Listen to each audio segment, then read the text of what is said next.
The United States men's national team get back to winning, but how much does it mean?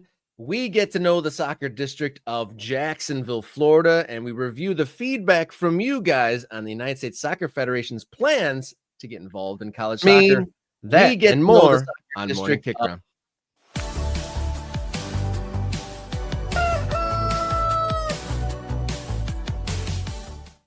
Hello and welcome to the show, The Sound of France. Peck and Power means just one thing. You have found your way to Morning Kick Round. We cover the world's game from the world's favoriteest country, coming to you live Monday, Wednesday, and Friday mornings.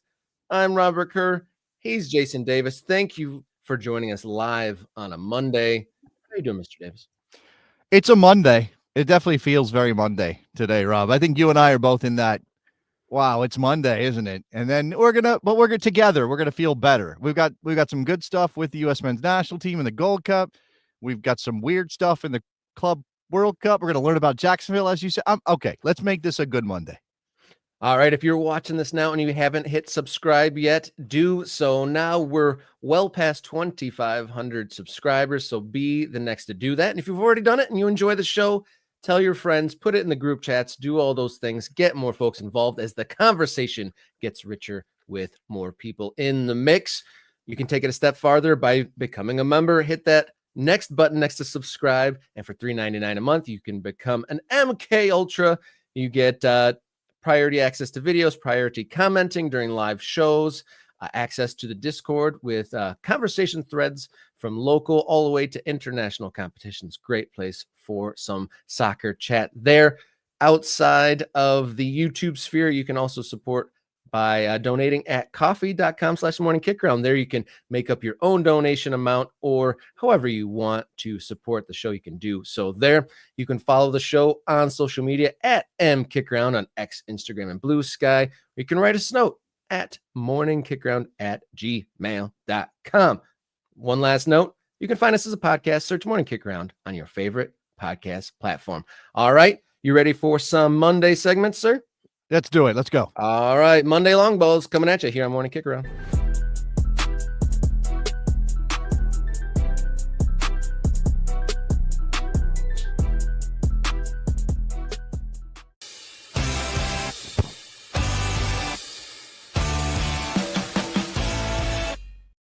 Long ball number one here on Morning Kick Round. It is Monday, June 16th, the morning after a United States men's national team victory, 5-0 over Trinidad and Tobago.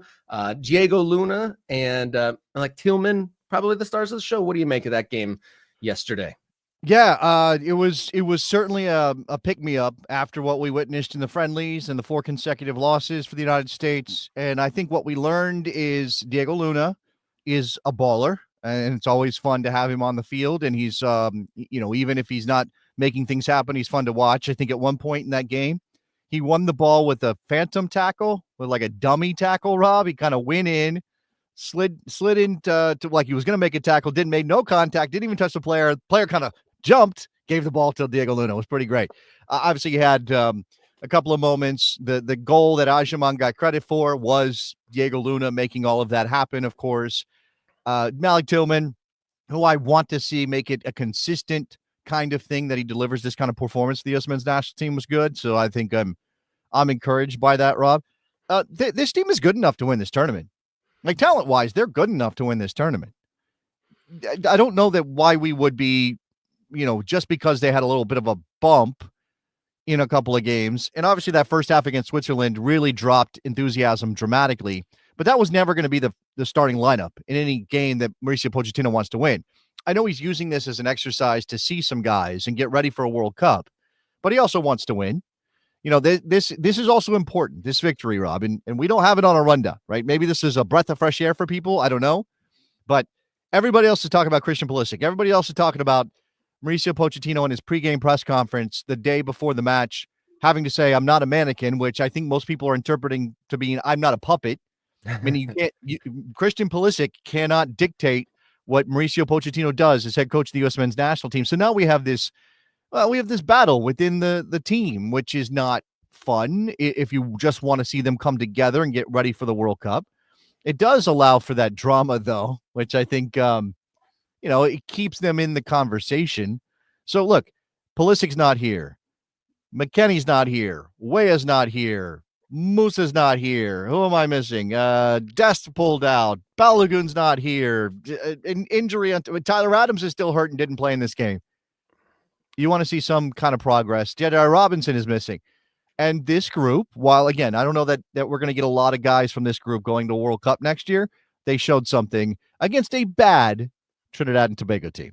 Yeah, I watched a lot of the coverage here, and I don't think the Fox crew said it, but Trinidad and Tobago, this was their 5th game in like 3 weeks that they've played. So while Trinidad and Tobago obviously not, hitting at the level of Mexico or anything, that was a tired version of that Trinidad and Tobago side. Yeah. And that was kind of shown in some of their turnovers. And there was some passing that we wouldn't have necessarily called international quality during that game. No. But at the same time, with the way that the men's national team has been playing, you'll take anything because they haven't even taken the gimmies lately, to be honest. So the fact that they saw a weakened opponent and they pounced was very encouraging.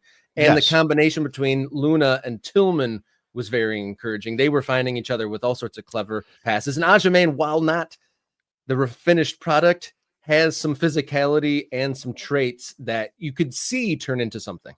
Yeah. Shout out to Mike Thomas, an MK Ultra member of the channel, saying they did what they were supposed to do. I'm going to try, Mike. Woo! Is that a woo? Woo! I don't know if this is Mike being a little sarcastic. I'm going to take it as a bit of sarcasm. Yeah. Take the low hanging fruit, as they say. We're not getting overly excited. I said they're good enough. Good enough. They're talented enough to win the tournament because I didn't see Mexico look great against the Dominican Republic on Saturday night. Maybe they build into the tournament and whatever. And Mexico does have a lot of their first choice guys. Edson Alvarez is in midfield, and Santi Jimenez is starting up top, and Raul Jimenez comes in off of a good Premier League season. So Mexico should be the massive favorite in this tournament. But there's every reason to think the U.S. can actually get to a final and maybe even do something like that 2021 team did under Greg Berhalter, which was not first choice guys, and they beat a first choice Mexico and won the tournament. So again, I think there's reason to believe that. You're supposed to beat Trinidad and Tobago. You're supposed to beat a bad Trinidad and Tobago that's on short rest. They were also missing Levi Garcia, who would start up top for them normally. He was getting married, so he was allowed to miss this opener in the Gold Cup. He'll be back with the team, but that obviously good for the United States. Not that they didn't have Levi Garcia. It's a step, Rob. That's what it is. It's a step and nothing more than that right now. Yeah, I mean, I think that's just like a palate cleanser, right? You get that bad taste out of your mouth. You kind of set the bar to be able to push on. They know that there's going to be harder competition coming. And I mean, if they would have lost that would have been just absolutely ridiculous. If they lost yesterday, they were never going to lose it. They were never going to lose that game. It did. And that's the thing. Like, I think they did what they had to do. People who pay attention were going, okay, look, that was bad against the Swiss in the first half, but that was not the team. Again, that was not the team that Pochettino would put out if he was trying to win a game. So and it looks more that Pochettino in that Switzerland game in that first half team selection, he kind of was like putting lambs to the slaughter. If you think about it, really, like, let's put our, freshest, greenest team out against maybe one of the strongest opponents that we're going to face until the World Cup. That seems, I don't know if that's the best coaching choice. Granted, maybe he didn't know how big a step down it is. I questioned it. He had made a commitment to rotating. He had made a commitment to getting everybody on the field, but I think he missed something in maybe not getting the mix right. Like, and you do risk something in terms of the data gathering value of it when you're like, well, let's put out some of my first choice guys in this roster, but also some second choice guys and see how it goes. And that way we support the second choice guys who may not be quite as on the same level with some more experienced players, like a Tim Ream, for example, or like Malik Tillman. But if you do that, you're not seeing as many of those second choice guys. And then if you do it the other way, like, again, it's sort of like, should he have been more like a mix of first and second teams, or should he have just thrown out a second team like he did against the Swiss? And again, they got absolutely obliterated, and you wonder about their confidence now. But to be fair, Sebastian Berhalter started alongside Luca Della Torre and looked pretty good in this game. I mean, again, Patrick Aj, there were things here that kind of, again, make that friendly performance against the Swiss less of a problem. So, we move forward, right? We move. Let's go. I don't know if we want to include this aspect of the game into this conversation or the next, but only 12,000 fans showing up for this game. Yeah, I mean, I don't love too much attendance stuff when it comes to this kind of moment. It's not the first choice team. We are not a country that shows up and supports our national team no matter who gets called up. There are people who are going, oh, who's there? Oh, Pulisic's not there. I'm not gonna. McKenny's not. Yeah, I don't know if I really want to. The Gold Cup in particular is not a huge draw, and we are in a summer of soccer where there are lots of things going on. So, not good, not good. But I don't know what to say about it other than if they keep winning and we get the first choice guys back in September, maybe there's a way to build momentum to next year, and the World Cup will be fine, Rob.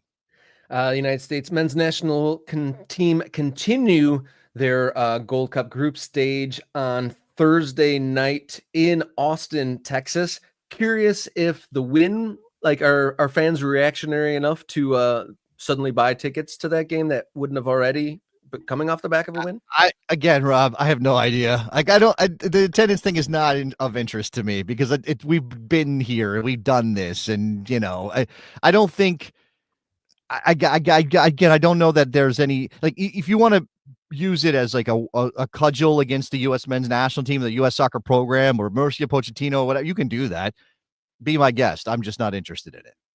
Yeah, it's Saudi Arabia on Thursday, and then concluding the group stage on Sunday against Haiti. Should be mentioned, and for purposes of the group and who finishes first and all those things, Saudi Arabia beat Haiti 1-0 on a penalty. Haiti was the better team for most of that game, and I think people think Haiti is probably the second best team in the group, but obviously not getting any points out of Saudi Arabia sets it up to be difficult for them. So if the U.S. beats Saudi Arabia, they'll be coasting into the knockout phase of the tournament, and then we'll talk about what it sets up like for the knockout phase. With Mexico likely to win their group, that does mean the U.S. and Mexico on opposite sides of the bracket, although there's a chance of a USA-Canada semifinal if everything goes to form. That sure would be exciting. Moving on, long ball number 2 here on Monday, June 16th. The Club World Cup opened on American shores this weekend. 5 games played, a couple of close games, a couple of massive blowouts, and big attendance at selective games, especially PSG versus Atletico Madrid. I guess first impressions of opening weekend of the Club World Cup, Mr. Davis. Yeah, weird, huh? I guess we should have expected it to be weird. I have seen, the discourse is around that Bayern Munich Auckland City scoreline, which was 10-0. Keep in mind, Auckland City is an amateur outfit. This is not a professional soccer team. They are representing Oceania because there's not anybody else coming out of Oceania, right? And in fact, Auckland does have a pro team, but they play in the A-League. And the A-League is part of the AFC. So in order for Auckland's pro team, I think they're Auckland FC, something like that. In order for them to get into this tournament, they would have to qualify through the A-League and through Asia and all that. And obviously they didn't. And so what you get is Bayern Munich 10, Auckland City FC 0. And lots of people, oh, this is so terrible. What a joke.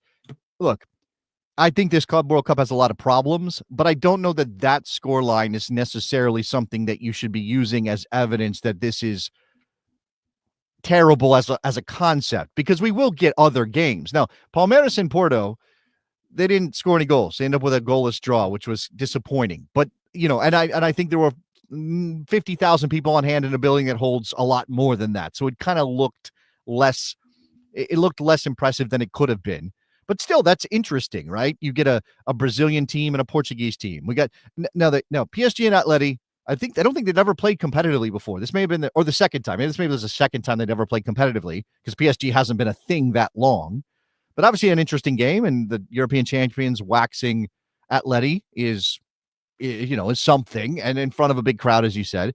I watched the first half of. Okay, I've been told that I'm wrong, so let me make this anyway. There is an Auckland team in the A-League, and I guess maybe they aren't allowed in the Asian Champions League. Whatever, I don't know. Maybe that's a thing. Regardless, well, Auckland's level's not high. The one that was Auckland in this City is definitely not representative of professional soccer in that part of the world. Botafogo and Seattle. I watched part of that last night. A couple of things about that game, Rob. Botafogo clinical in the first half, which is what it ultimately undid Seattle, who was pretty good otherwise, like held their own and was competitive and probably should have done better. And they don't have a trustworthy center forward, which is a problem for them. They put grass down at Lumen Field in Seattle. And if you are a longtime MLS fan, that is a weird thing. You're like, where's this game happening? Like, my brain is telling me that can't be Seattle, but everything is saying that's Seattle, and all the fans are rooting for Seattle. It was almost like, I said this last night on Blue Sky. Follow me, Davis Jason, on Blue Sky. It's sort of like when Pep grew his hair out, and we were like, wait a second, Who's he's that not guy? bald. He's been bald forever. What do you mean he could always have had hair, but he kept shaving his? What is this? That's kind of like what I saw at Lumen Field. In spite of myself and my dislike of FIFA and my dislike of Johnny Infantino and my disgust over the attempt to exploit the American soccer fan over and over and over and over again, I am intrigued enough by this tournament that I'm excited for some of these games. Chelsea and LAFC goes down at 3:00 today, right? Is that what, do I have that time right?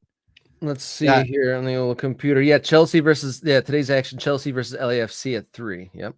I don't expect LAFC to win that game, but it'll be fun to watch it, right? It's going to be interesting to watch it if those two teams are taking it seriously, which I know LAFC will. I watched some of that Inter Miami game, and it was an atmosphere. I mean, maybe it wasn't full at Hard Rock, but it was an atmosphere, and Messi nearly pulled off some magic, and it actually felt interesting. It actually felt important. It actually felt like it had some heat. So did that surprise you? Were you not thinking that? You think it was just going to be kind of a flaccid affair? No, I don't think I had expectations. I didn't know, but I also think that it is game dependent and location dependent. Yeah, for right? sure. So for sure. Yeah, there are going to be games that people are not interested in and they do not show up for. And we'll see which games those are. I mean, it looks like they got 30,000 out for the Botafogo Seattle game. And that's about what Seattle would do in an MLS for an MLS regular season match. So, it's right in line with that. Are we going to see 80,000 for most of it? No, we're not. Boca Juniors Benfica is happening at Hard Rock. I imagine that will draw really well because there's a lot of Boca Juniors fans in that part of the world, or people who would travel to Miami to support Boca Juniors, and probably Benfica too. I talked to Simon Evans on the radio yesterday when I was doing pregame and postgame for the U.S. men's national team, and he said the entire beach was Boca Juniors fans in Miami. So it's going to be fascinating to see how this whole thing plays out. That's a good point about the foreign fans like coming in and populating these cities this weekend. It was great to see both in New York, New Jersey, and a couple other places, seeing videos of people gathering en masse for these games and it being fun and peaceful and people enjoying themselves. And there wasn't any flashing lights or altercations or anything so people obviously, or maybe there probably was a percentage that got kind of scared off by coming over here, given the current circumstances, but there was crowds, there was large amounts of people. And are there enough domestic Brazilians to make that kind of crowd in Times Square? Did you see that video where Times Square was just absolutely shoulder to shoulder with Brazilian fans? Is there enough domestic Brazilians? Oh yeah, for sure. Yeah, I mean, I don't know about specifically, Botafogo, Flamengo, those kind of Palmeiras. I don't know if there's enough of individually those teams' fan bases, but there's also that there is. I don't think this is obviously what Johnny and FIFA are counting on, Rob. There's that sense that like people who might not even really normally root for a club might still show up because, hey, that's a team from my home country or from my parents' home country or whatever. Yeah, and there are lots of Brazilians in the Northeast of the United States of America. There are entire neighborhoods of Brazilians in Boston, in that area. I know there's lots of Brazilians and Portuguese in New York. I mean, again, that's the vibe. It is a little different than a World Cup in the sense that, all the Brazilians can rather rally around one team in a World Cup. Here, there might be parceled out between Botafogo and Flamengo and Palmeiras and all that. So that part, I don't know exactly how that plays out. But again, Boca Junior fans are going to show up. This is an opportunity for them. And I think that's the thing. Like, it matters so much to a Boca Juniors to go into games against European competition and prove themselves, right? Show off that they can play with these teams that keep buying their players, right? So I think that's fascinating.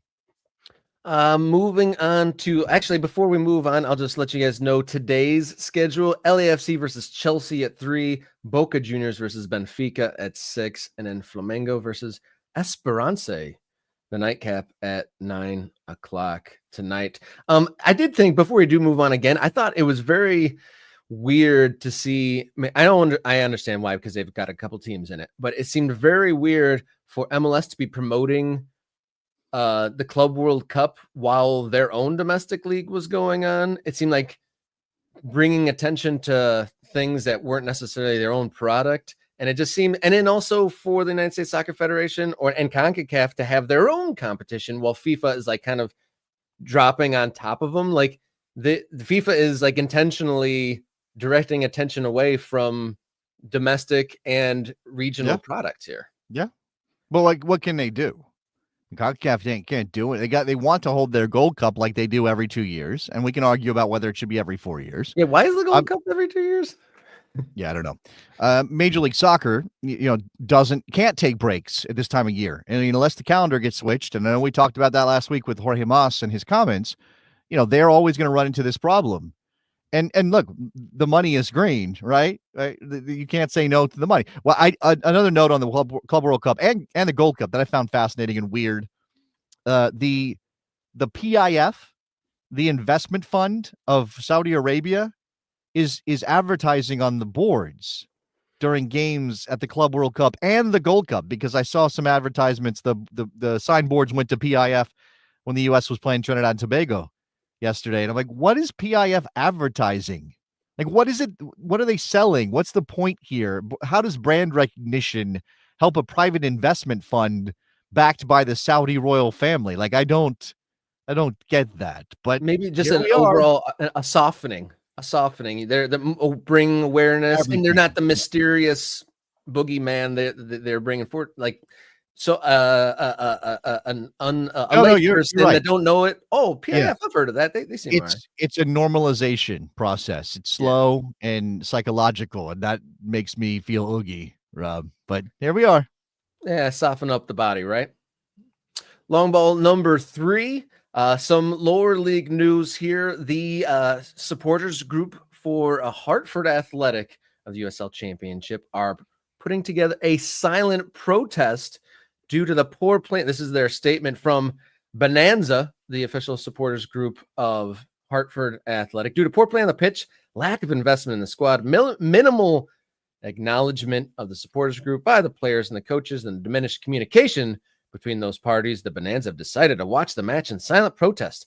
We will not be singing, drumming, wearing club colors or gear for Saturday's match against Charleston. Mm-hmm. What do you make of these sort of things? Do you think that at this lower league level, it's more important than ever for these clubs to kind of meet supporters groups at their level and engage more than they have? Obviously, we're not in Hartford to know the true level of communication and whatnot, but I wonder how far a supporters group at this level like impacts them. Yeah, this is a hard one for me. I think supporters are the lifeblood of any team's culture, and oftentimes they are taken for granted by the leadership of clubs. I think this has happened in Major League Soccer quite a bit. Sometimes the supporters groups and the club can be at odds over signs and tifo and protests and songs and chants and all kinds of things. Right. And it always behooves both sides to figure it out. Now, in this case, so it says due to poor play on the pitch, and that's number one. And it does say lack of investment in the squad. And it says minimal acknowledgement of the supporters group by the players and coaches. I without knowing specific, without being immersed in this, Rob, it's really hard to say, oh yeah, good for the Bonanza, getting, making their voices not heard and making making a point by not supporting the team. On the other hand, this feels petulant sometimes, right? When supporters groups go, we're not winning, we're protesting. You're like, shut up. Sometimes teams don't win, especially in American soccer where parity is par for the course. Like you're going to go through stretches. Now, it's worth pointing out that the Hartford Athletic have been around for 7 years, and they have 100 losses. That was their 100th loss on Saturday when they lost to Charleston in the game in which the supporters group, the Bonanza, was silently protesting. So there is something to be said for, you've been incompetent, we deserve better. Yeah, it's like, well, obviously the team, there's looking at the chat, there's some conspiracy theories running around as to why the team is performing poorly, but without going too far into that, I would imagine on the basic level, the team is trying to win. You hope that they're trying to win, but it's making apparently the effort has been so bad that supporters are publicly questioning the effort and the intentions of the club, it looks like. Yeah, well, okay. See, that's the thing. I don't think they're trying to lose. I will point out, and I'm sorry if I'm going to trigger some Philadelphia Union fans who might be in our chat tonight, I will point out that the man now in charge is Nick Sakevich. And Nick Sakevich has a bit of a history. While when the Union were at their worst, Nick Sakevich was the man pulling the strings, making the decisions for the Philadelphia Union. And Nick Sakevich goes back in American soccer. Right? He is a guy who has been an executive through MLS history. He was briefly commissioner of the National Lacrosse League before he got back into soccer. I remember talking to him when he took over at Hartford, and there was this sense that he was going to be using some proprietary player identification software or technology or system that he was working on, that he was invested in to help Hartford Athletic. And to me, that felt like there was a conflict of interest here. Like, I didn't understand how that was right. That, I'm the guy that picks the players for the Hartford Athletic. And also, by the way, I got this software thing that I'm doing player identification with. And I don't know, it rubs me the wrong way. So if that's part of this protest, if that idea is like, well, we don't know if the motivations of the people in charge are the right ones, that I get. Again, are they trying to lose? Probably not. It wouldn't be good for anybody's brand if they're losing. But do they have the right setup? Do they have the right chain of command? Do they have the right people in charge? That does not seem to be the case, right? They've gone through a number of coaches. Tab Ramos was there briefly for a while, and that did not go well. They didn't give Tab what he needed, I don't think, to succeed. He got 24 games. He won 6 of them before they fired him. They've tried to tap into the culture of soccer in Connecticut in a way that I think feels very like it's the easy path. It doesn't require a lot of thought, and it clearly hasn't worked. For context, Hartford Athletic is sitting in dead last in the conference, the USL Championship Eastern Conference. They've won just 1 game out of 11, sitting on 6 points after 11 games is pretty brutal, only scoring 10 goals with a -9 goal difference for Hartford Athletic.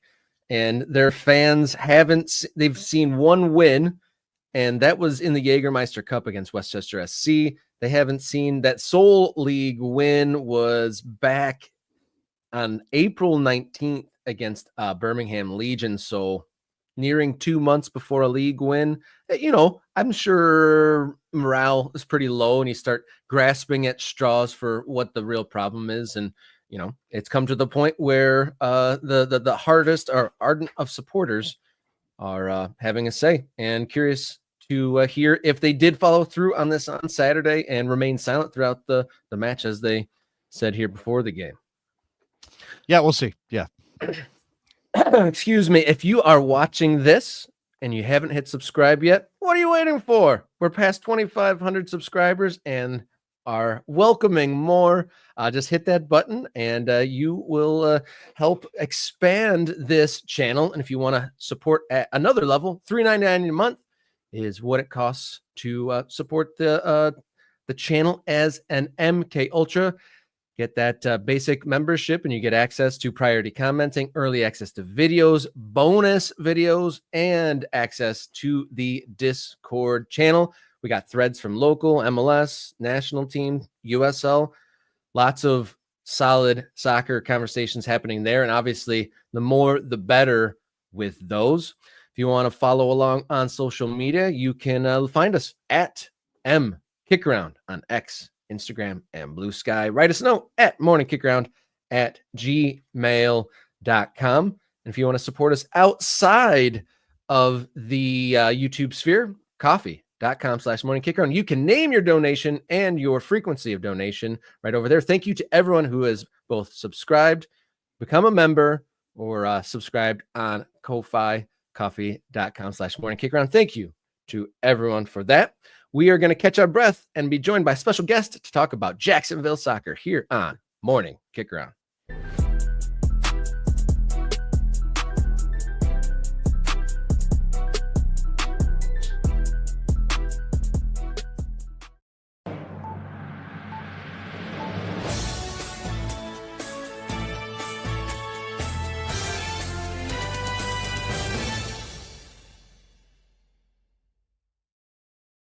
Welcome in. This is Get to Know Your District here on Morning Kickaround. And this morning we are having the pleasure of being welcomed by special guest, the CEO and president of Sporting Jacks, Steve Livingstone. Welcome to the program, sir. Looking forward to hearing about the district of Jacksonville there in Florida. How are you this morning, sir? Thank you for joining us. Very good. Good morning, gentlemen. Big fan of what you guys do, and thanks for everything you guys do in promoting soccer. So great to be on the show. Steve, appreciate you coming on, Steve. Reading up on you a little bit. Fascinating career. Worked in American football in Europe before you came here, and obviously you've been involved in soccer and in football in this country for a long time. I think what we need to know, and we'll be a little remedial here, which for people who are not in Jacksonville or in that part of Florida, maybe this is necessary. Can you explain to us your connections, your history with Jacksonville Armada, and where Sporting Jacks fits into this, and what the scene looks like as we talk about Jacksonville? Yeah, well, despite the accent, Jason, I've been here for 20 years. My accent decided to stay in Glasgow, which is where I come from. Grew up in the East End of Glasgow, so I'm a de facto Celtic fan. And that was really my first love before getting into actually the sport of American football in Europe through the NFL Europe League. For some reason, the NFL decided it was going to put an NFL Europe League team in Scotland, really just to be a kind of foil, I think, for the old London Monarchs. You may remember them. So I was very lucky to get an opportunity there, and then really just spent the next 20 years in the kind of NFL ecosystem. 10 in Scotland, and then had the opportunity to move over here to the US, landed a job with the Jaguars here in Jacksonville, and have spent another 10 years at that before the opportunity with the Armada came up in, I think, 2013. So that was a great opportunity to get back to the kind of soccer roots. And we had a great launch with the Armada in 2015. I don't know if you remember, but 16,000 fans. We played at the baseball stadium there. We averaged about 9,000 a game. We had over 70 sponsors. Everything was going extremely well until the NASL decided to crack kind of underneath us. And just a whole litany of things happened from there on. And I moved on and worked for US Soccer for a little while in the Copa America tournament. And then with the USL and actually spent a couple of years up in Louisville helping with the stadium project up there in the business turnaround. So, but never left Jacksonville. I did a commute, and it's always been the goal here to bring high-level pro soccer back to this market. It's a fantastic market for soccer. We've got a huge youth scene going on right now. It's 10 years since we launched the Armada. Our population has almost doubled here in Jacksonville. We're close to 2 million in the DMA now. And Nielsen and YouGov have told us it's roughly about 500,000 soccer fans in the area. So we've had a lot of people moving here from the Northeast, from California, up from South Florida. So Jacksonville's really become a big soccer town now, and really, I think, or we think, a bit of a sleeping giant. So where do we stand now with Sporting Jacks? You're there starting another project. Where does the Sporting Jacks project now in 2025? Yeah, I kind of, again, feel that I never left, and we've been here kind of all this time trying to build the thing up. I think the timing is right now. We obviously work with the USL on attracting the USL Championship franchise first here, and then Super League. And we're going to kick off with our Super League club in August. I was actually just down at the final at the weekend in Tampa, which was great. Fantastic advertisement for what we're trying to do here. We're really bullish and really excited on the women's game here in Jacksonville. I kind of like to think of it as the unofficial cradle of soccer in the US, given the amount of women that we produced from North Florida. But sadly just couldn't stay here because we didn't have a pathway to pro or a professional outlet for them. We now have that, and that's wonderful. If we'd have had that 10 years ago, I think with the Armada, we would have done even better. But we've got a lot of girls in the market here, a lot of talented girls. I think we have 2 on the US in the US national team program right now, another 6 locally that have been called up for international duty. So I think we're going to be highly competitive on the women's side, and we're just excited to get started with that. We'll come back with the men in 2026, the championship team. Always like to think of us as a kind of a women's team that's added men as a kind of tag on. But we're really excited about the response that we've had from the community, from the city here, and people I think are just genuinely enthusiastic about getting high-level pro soccer back into the market.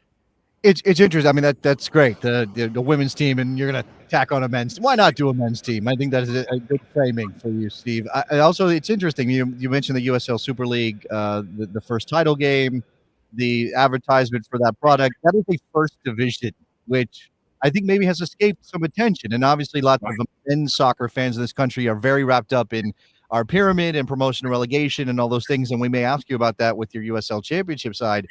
But this women's league is a first division league. What from your perspective, as you get ready to launch your team and as you have watched now a season unfold, do you think that is at least going in the right direction in terms of getting the kind of attention it deserves? Because NWSL kind of takes up all the oxygen at the moment. Oh yeah, absolutely, and they're the incumbent. I mean, they've been around for a while now. But Jason, you'll remember this. You go back to when NWSL was starting out, and it took them, a few years to get going. It took probably 3 or 4 years before they were getting out of the average of 2,000, attendances into where they are right now. Given there's 300 million people in, United States, and right now we have, 14 plus 8, 22 professional women's soccer teams. I think there's room for growth there, and I think that there's a fantastic opportunity for the Super League. Obviously, we're a new league. Things were kind of, I wouldn't say rushed, but done quickly in terms of the launch. And I think a lot of people have learned a lot from that. And I think the teams will come back a lot stronger next year after having gone through one cycle. For us, there was a little bit of a luxury to kind of sit back and look at, how things were evolving. And we've learned a lot from that as well. So I think that the league comes back even stronger next year and continues to grow. There's too much interest in women's soccer right now for it not to grow. Obviously we are excited to be a part of that.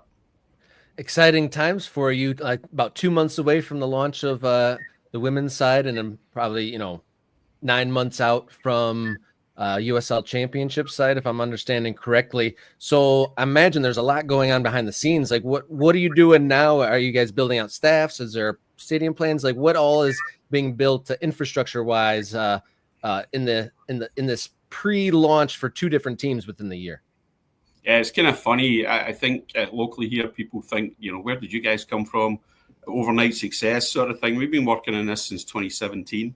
And, everything from our plans to develop a 15,000 soccer-specific stadium in the next couple of years to, building our front office team. We're probably close to about 30 front office staff right now. That will probably expand to about 50 as we get into it. Then we'll bring the players in, the coaching staffs.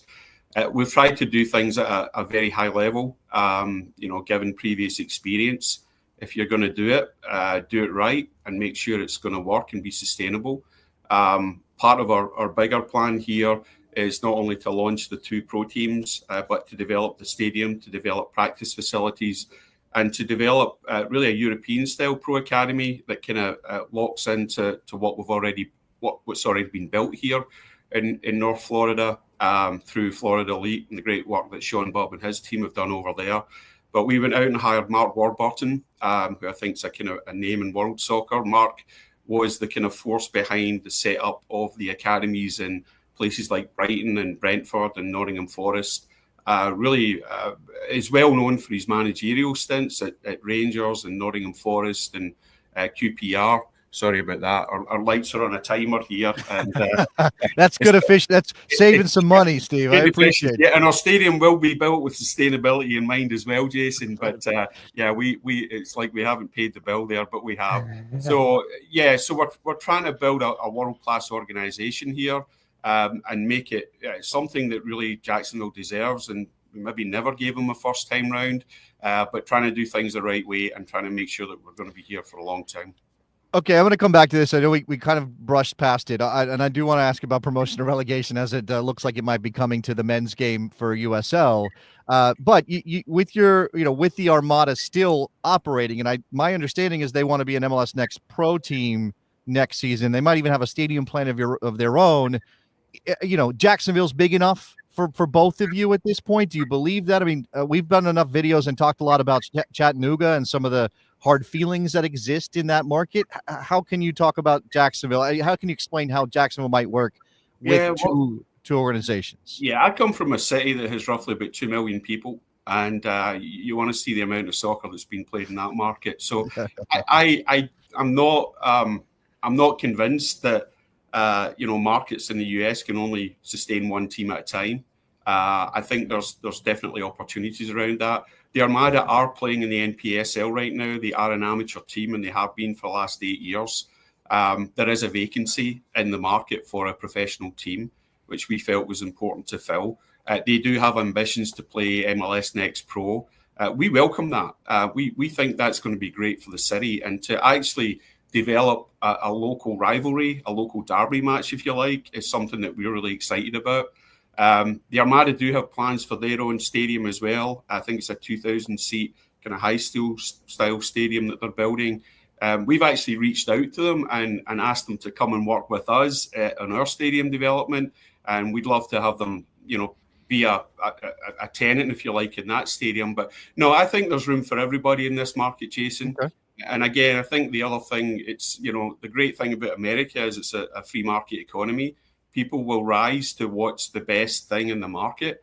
And again, that's why we are trying to, do things the right way, put a great product out there, both on and off the field, and let the market decide. Well, let's ask that then. Yeah, let's let me before we run out of time with you, Steve. You're a busy man. You're launching 2 teams. I don't want to take up too much of your time, and they'll be blaming me for the problems in Jacksonville. The new announcements from USL recently, which we have covered a lot. I've talked to a lot of people about. Rob and I have dived into this.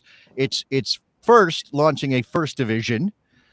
Not to compete with MLS, but because within the rules that U.S. Soccer lays out for professional league standards, it's possible for USL to have a first division, and then potentially using that to set up a promotion and relegation system within USL. What are your feelings about that? How involved were you in conversations about these things? Where is Sporting Jacksonville, and where do you think you kind of position yourself within that new system? Well, obviously we're kind of new to the game here in terms of we haven't even kicked the ball. But we were involved in all those discussions, all those votes. We are very pro-rel, obviously, as you can imagine. Coming from my background, I personally love the idea. I think it helps us differentiate from other leagues. I think it's something that the true fans in this country really want and want to aspire to. The question is, just how well we can implement it and how long it takes to implement it. But again, I think the folks at the USL are doing a good job of looking at all the scenarios. They're not going to rush to implement it. I think it's going to be done over a period of time. And again, we're fully supportive of that. We're excited to be part of it. I think when the opportunity comes up to apply or play into Division 1, we'd obviously love to do that. We're building a stadium here that would be a Division 1 quality stadium. So yeah, we're big fans of it, big proponents of it. And again, let's let the market decide and see the way things go. And but I just see it as a positive. There was a report that came out last week that the executive for, I think it was Rhode Island, gave kind of an impassioned speech at one of the ownership gatherings that kind of changed some minds. Were you in the room for that? I was, and again, not what goes on in those rooms is obviously confidential, but Brett is obviously a very passionate guy about the sport. He's a very sensible guy, a very wise guy as well, very, very clever. And I think when people like Brett speak, other people listen. So that's the kind of leadership that I think we need in our league. We need people to step up, to speak up, to be ambitious. Our ownership group here is extremely ambitious. Again, we want to try and do things the right way. I think the more of that, the better. Obviously, you have to keep it within the realms of possibility, but yeah, why not? Let's move forward. Let's improve. Let's grow as a league. We've already got a great grassroots, network out there. Let's build on that, and let's just continue to do our thing. Well, Steve, thank you so much for joining us here on Morning Kickaround. What's as a last note, what's the next big event or announcement Florida soccer fans should look out for? Oh gosh, we're going to have a slew of announcements actually this week. We're about to announce 2 preseason opponents, which I think people will be excited about. And then obviously we're building a team, we're building a roster for our Super League team. So we've got a ton of catch up to do on those announcements. And then, we just get down to kicking off our inaugural season. August the 2nd, August 9th will be our preseason games, and then August 23rd will be the kickoff to the regular season. Season tickets available now, so come to sportingjacks.com and we can hook you up. So yeah, lots of big stuff happening in the next couple of weeks, Robert and Jason. So appreciate the opportunity to come on the show and give us a plug. Exciting times for you and the club. Sporting Jacksonville in Jacksonville, Florida, launching a women's team in August, and then a USL Championship side in 2026. All the best to you, and looking forward to checking in with you soon, sir. All right. Don't lose the accent, Steve. Keep the accent. Hey, I've tried, Jason. It's not going anywhere. Thank you, Steve, for your time. Thank you. All right. All right, guys, if you're watching this and you haven't hit subscribe yet, do so now. Become part of the American soccer conversation here. If you'd like to support just a notch further, $3.99 a month, and to become a MK Ultra. When you're an MK Ultra, you join the Discord channel and get early access to videos. And here on the live chat, you get priority commenting, so your voice can rise above some of the other comments in the videos. So join in for that. You can also support on Ko-Fi/Morning Kickaround. There you can name your own donation amount, as well as how you'd like to do it, monthly, weekly, whatever you'd like to do. Thank you to everyone has supported through coffee.com/Morning Kickaround and become an MK Ultra on the YouTube channel. Follow us on social media at MKickaround, X, Instagram, Blue Sky, or you can write us a note at morningkickaround@gmail.com. And lest I forget, podcast, look up Morning Kickaround on your favorite podcast platform. All right, we're going to catch our breath. Come right back with our final segment of the day. Talk a little college soccer again here on Culture Wars on Morning Kickaround.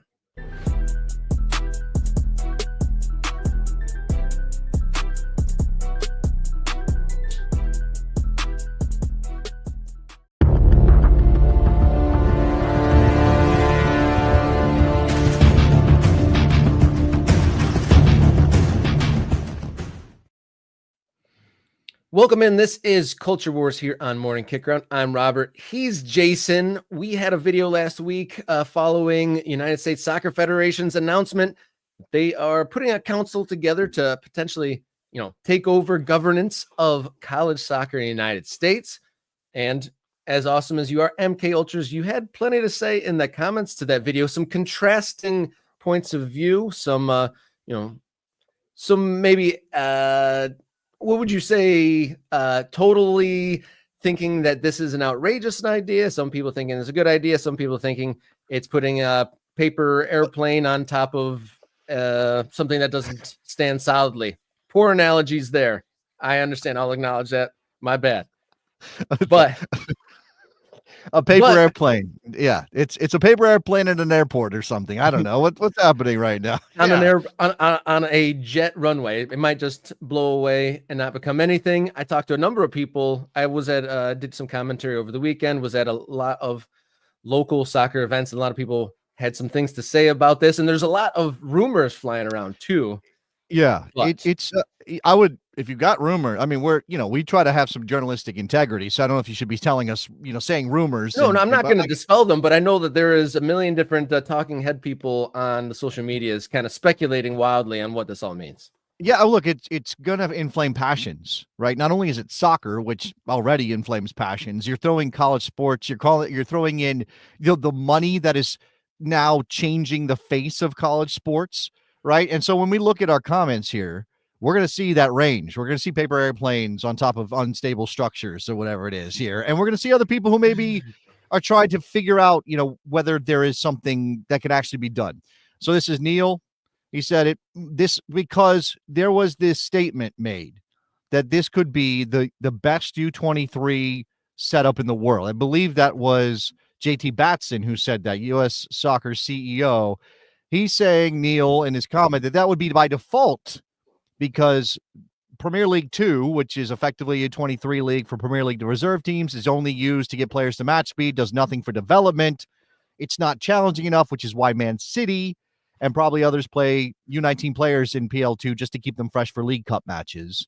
Players older than that are thought to be better off with loan moves. That's true, right? So this is a culture thing. This is interesting because when you have a 21-year-old player in any other place in the world on your books and he's not getting first team minutes, you don't go, you know what we need? We need a U23 development league.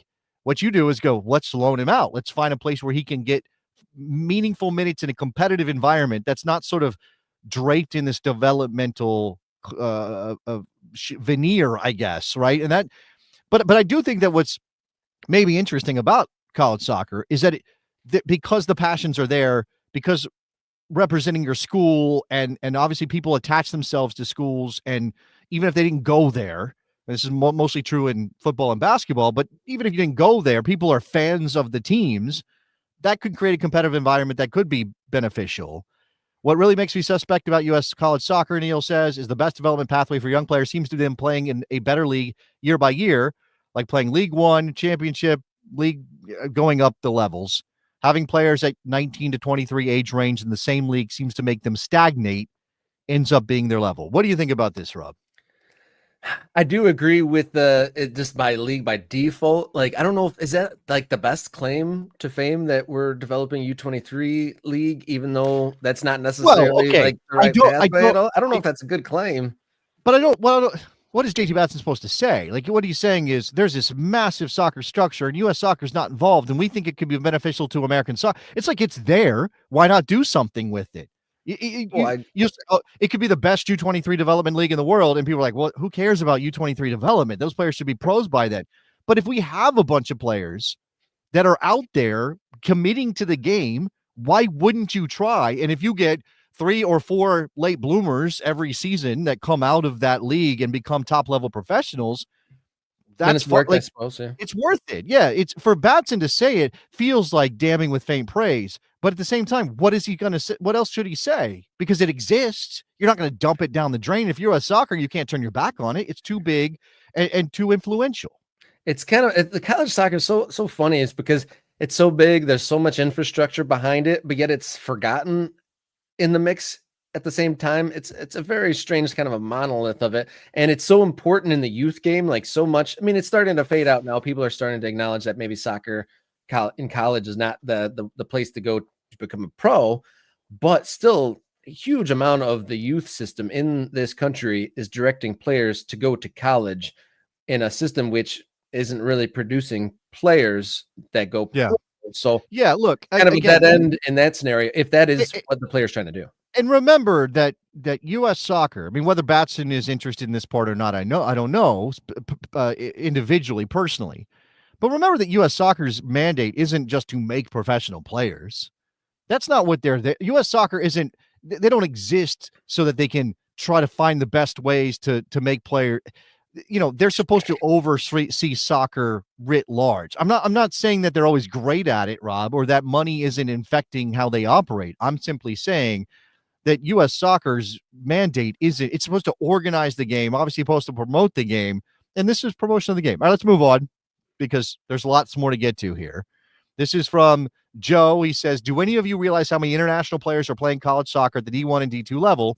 Is U.S. Soccer now going to fund the development of international players playing at the college levels? Some of these international players come over as first-year students at 21 or 22 years of age because they've been dropped by their overseas professional academies. I know of one school starting 11 international players on a regular basis and other schools recruiting 24-year-olds to fill rosters from overseas.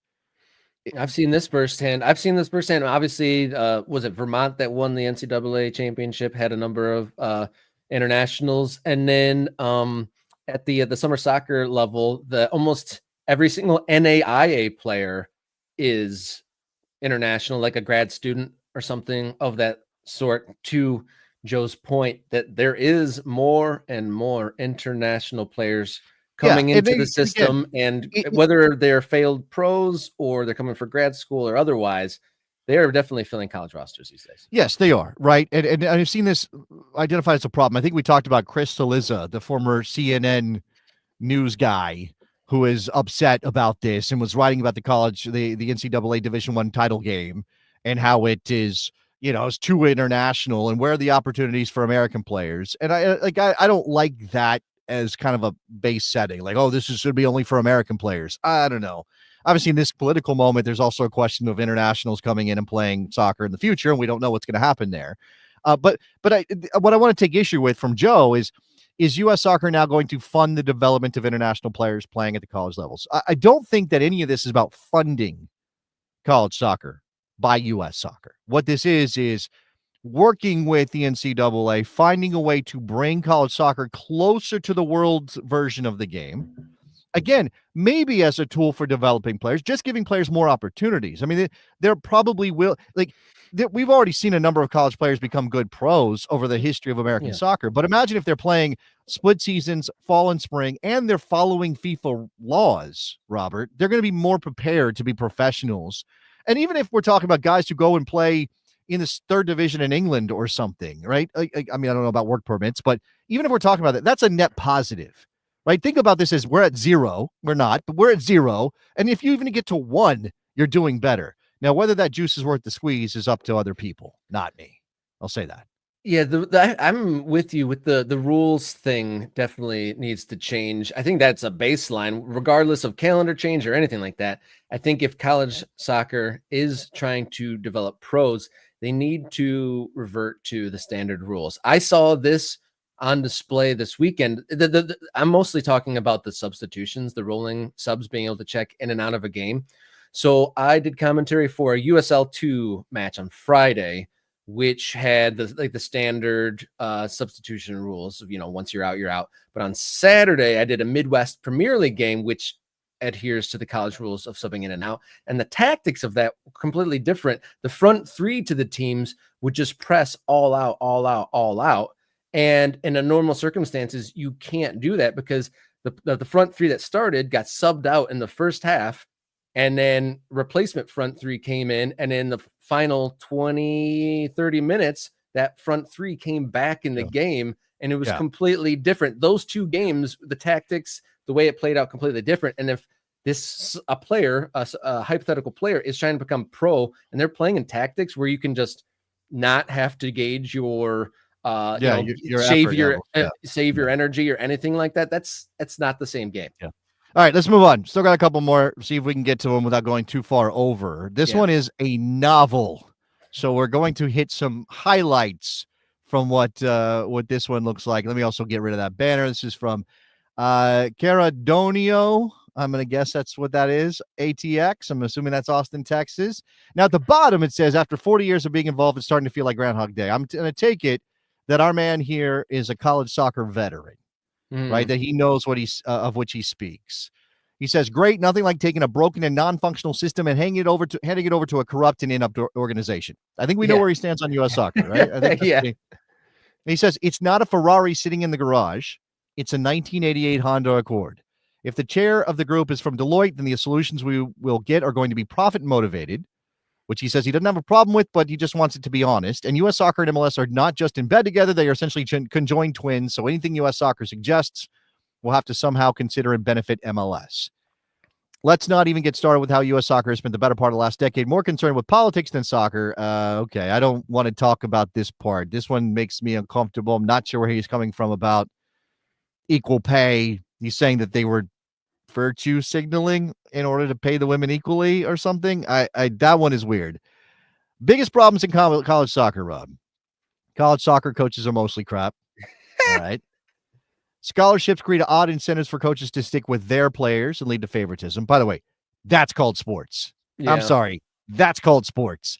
The extremely short college season and restrictions are ridiculously short and confining. Again, why the 21st century soccer plan that Sasha Sarovsky and others have pushed is kind of part of this. Child labor laws mean players cannot sign professional contracts at 14 to 17, which is when most top prospects from around the world are moved from a development organization to a professional one. Yeah. Yes, that's true. And that's obviously a problem for American soccer on some level, although I'm not sure I'm cool with 14-year-olds signing contracts to begin with. Yeah, I had a conversation with that over the weekend. Is like, are we advocating for like children to be professionals here? Look, and this gets into, and I think I referenced it in the first video about this, that there is sort of the soccer fan part of me that's like, let's get all the players we can into top level environments to get the best professional players out of them so we can win a World Cup. And then there's sort of like the conscientious person and the father and the human being that goes, do we really want to put 14-year-olds into those scenarios? Just because they do it in other countries doesn't necessarily mean we should do it here, right? I don't know. He says the fact that college soccer is always focused more on winning than developing players, it's going to take more than a committee to change something that's been going on for 40 years. Yes, right. But this is why I think if you do say it's a U23 development league, you kind of, and you're like, well, what is that? Who cares? You kind of undercut the development part with the competitive part, but I don't think that's bad, Rob. I don't know why we would have to be. I feel like every team at every level is always trying to find that balance, except for if you're like the global elite, you know, the development and results kind of always have to marry each other at some point here. Yeah. He talks about most top prospects figured out a long time ago. If you want to be a college player, you go to college. And if you want to be a professional soccer player, you sign with a professional club. Some college players go pro. Chances of making it are significantly better if you're an MLS development program rather than blah, blah, blah. Look, again, there are lots of reasons. He says modifying college soccer is just another false dawn and will follow a similar trajectory and end result seen by U.S. soccer and MLS if U.S. soccer is allowed to quote unquote take control. I don't know why the doom and gloom attitude prevails here, right? I guess what I'm saying is if you think this is going to lead to exploitation of players and worse environments for players, then okay, obviously advocate against it. I don't know, especially considering the House ruling and considering how money is changing college athletics and what schools may be looking hard at their soccer programs and wondering if they're worth holding on to. I don't know why this would be bad on its face, unless you just really want to be cynical about every person, every group, every organization involved, Rob.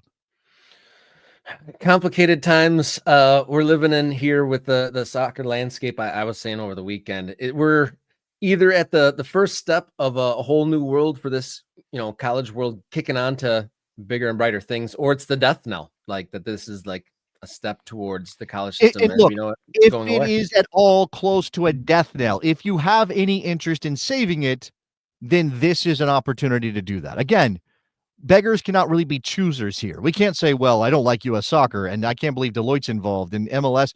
If those parties are not involved, there may not be an interest, right? Now you can, if you want to just throw the baby out with the bathwater and say U.S. soccer is corrupt, we don't want anything to do with U.S. soccer. Okay, fine. Again, if college soccer dies or withers on the vine, which one is better? I guess that's the question. People have to decide for themselves. John saying the idea college soccer needs to revamp for the 21st century has been floating around way longer than this week's news. Yes, we mentioned that. Yes, the timing may or may not correlate, but the cause and effect many people see between this announcement and the court case is a chimera. So too, the people thinking this is some kind of ploy to benefit primarily MLS, pushing back against our last comment. For at least a decade, most elite talent has bypassed the college system to turn pro. Yeah, MLS invested in academies. Now there are also USL academies. More players are choosing not to take the college soccer path. He says the Division I alumni more often than not land in USL out of college. If any league is going to benefit, it will be USL more than MLS. That's my sense as well, Rob, but it's just a sense. Yeah. And obviously, if USL wants to have I guess we would have 3 professional leagues, but one of them being first division, second division, third division. They need players. They need American players. This is an opportunity. And I would much rather have USL League One or USL Championship or USL Top Division, whatever it is, be more American than not, just because of what it means for having an American soccer league. So the question is whether the results of this committee betters the experience for college players while they are in college. So long as that is the focus, knock-on benefits to USL or MLS are happy accidents. And presuming student athletes want to do education, et cetera, plus enhance their prospects of a pro career, then the announced purpose fits the need. Seems like John's on board with at least rattling the cage a bit and checking out what can happen here, Rob. I think the very minimum is just extend the season, have the spring, fall, whether it needs to be a whole different landscape change. I don't know. At the very least, spread out the season. That's the baseline. What I'm asking. If this is next gen committee or whatever is a push in that direction and says, okay, we're going to give you the impetus to change the rules because we're going to support you in some extra ways that benefit NCAA, then I think that's worth it, right? That's worth it. It could be. It could be. It's such an uncharted territory. I'm starting to feel a little bit like when we interviewed soccer lawyer Andrew Wisnowski, which became a publicly available video early this morning, was exclusively available to the MK Ultras over the weekend.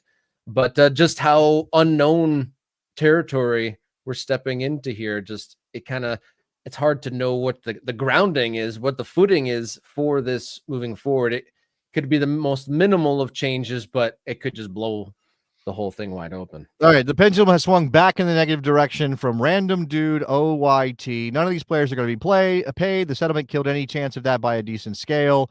$20 million a year, not a dime will go to soccer. Schools will likely either drop soccer or heavily reduce expenses. Even schools like Michigan are in a budget deficit. If you are a university president, you find out one of your people is involved with this, you fire them on the spot for incompetence. Debt on arrival is the understatement of the year. Imagine thinking you just robbed the bank to find out the bank is in debt and already sold its media rights to someone else. There is exactly no upside to this for college soccer. It's U.S. soccer stupidity at its finest, thinking they can piggyback off the college budgets at the exact time they are about to be heavily defunded. Stupid, flat stupid. That is the worst case scenario view of what the House ruling means. Yeah, Rob. And I don't know. I mean, Andrew didn't indicate that he thought anything like that was coming. He did say there might be some questions, but I don't know that the bottom falls out of non-revenue sports completely. And yeah, I don't know. I mean, again, what this means for sort of how budgets work and whether or not schools will have money to pay soccer players, I can't tell you. It's uncharted waters. Most of the time, it's situations usually meet in the middle somewhere. My assumption, just as we're trying to think this through, is some of the bigger programs like the moneyed teams, they stay, and then just kind of the smaller like D1, D2 schools, if it's not in their favor monetarily, those might fade away. But we shall see. And we're going to follow that story here on Morning Kick Around. If you want to stay up with stories like this and all the ones we've put out through the day. I mean, we talked to a special guest about Sporting Jacks and the 2 new teams popping up there. We talked about the big tournaments happening on our shores this summer. So plenty to talk about in the American soccer conversation. Thank you for supporting. If you've already subscribed, and if you haven't, hit that button and tell your friends to do likewise, because this conversation gets even better with the more voices. We'd like to have all different perspectives, like you just saw in the last segment, positive, negative, and anywhere in between. Love to share those thoughts. You can then also take it up a notch if you'd like to become an MK Ultra, become a member. $3.99 a month on YouTube. You get priority access to the videos. You get bonus videos, priority commenting, and access to the Discord, which is getting more and more fun as more people hop in there. You can also find us as a podcast, Morning Kick Around. Search your favorite podcast platform. And interesting to note that Spotify has its own video platform there now. So lots of ways to get your fill of Robert and Jason on Morning Kick Around. So thank you everyone for your comments, tuning in and all that. You got one more point of the finger? Could I just do some personal plugs real quick here? I'm All right. definitely support the show. Subscribe if you haven't already. Hit the bell, do all that, and become a MK Ultra. It's just a couple bucks a month. Discord access, all the things Rob said. I also have a newsletter. It's not a Substack, but it's kind of like a Substack. It's Jason Davis Soccer Eagle. Find it. It's actually at ghost.something.io. Ghost.io, I think is where it lives. I haven't written recently, but I'm gonna write. I think I'm gonna hit something on this culture war that's happening with the U.S. men's national team and the old guys criticizing the young guys and the coach being caught in the middle and all of that. So look for that, Jason Davis Soccer Eagle, and also follow me on Blue Sky at Davis Jason. And if you like just specific U.S. men's national team talk with a dash of MLS, the Best Soccer Show is another YouTube channel and a podcast that you can find wherever you get those. We've got a little family over there, the Besties. That's a different community. You can find us on Patreon. I do fairly daily videos with commentary on things, and we've got a great community there too. So just, if you got some extra stuff lying around and you're looking for some more soccer content, we got you. While we're doing personal plugs, I'll do the same. Check out Oakland County FC's social media channels. I am the media director over there, so doing play-by-play commentary and directing our content team. Lots of really good stuff on all of the social media outlets for Oakland County FC. You can catch my commentary. The USL 2 games are found on Sports Engine Play, and my Midwest Premier League commentary can be found on We Are Soccer YouTube channel. But Morning Kick Around will be back Wednesday morning, but you can catch all of our segments on demand, of course, on YouTube. So until then, everybody, please enjoy your soccer.